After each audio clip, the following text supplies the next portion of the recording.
welcome back to my channel, and today I'm going to make 2 ingredient slime in front of you. So let's get started. So these are my slime ingredients, and this is shampoo, and if you don't have shampoo you can use conditioner, and this is corn flour.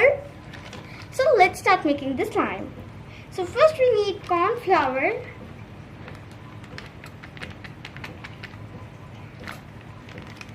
Then we need to add our shampoo.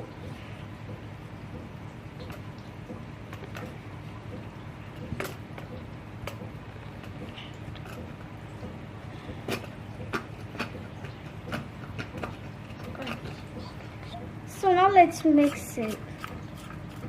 So now I'm putting all the mixture on my floor, and I will knead it.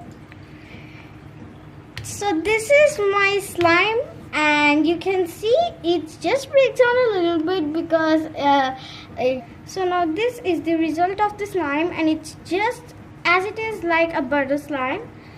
If your mixture is dry, then you can add more conditioner. If your mixture is too wet, then you can add more corn flour. Bye guys, thanks for watching. Please don't forget to give this video a big thumbs up and subscribe.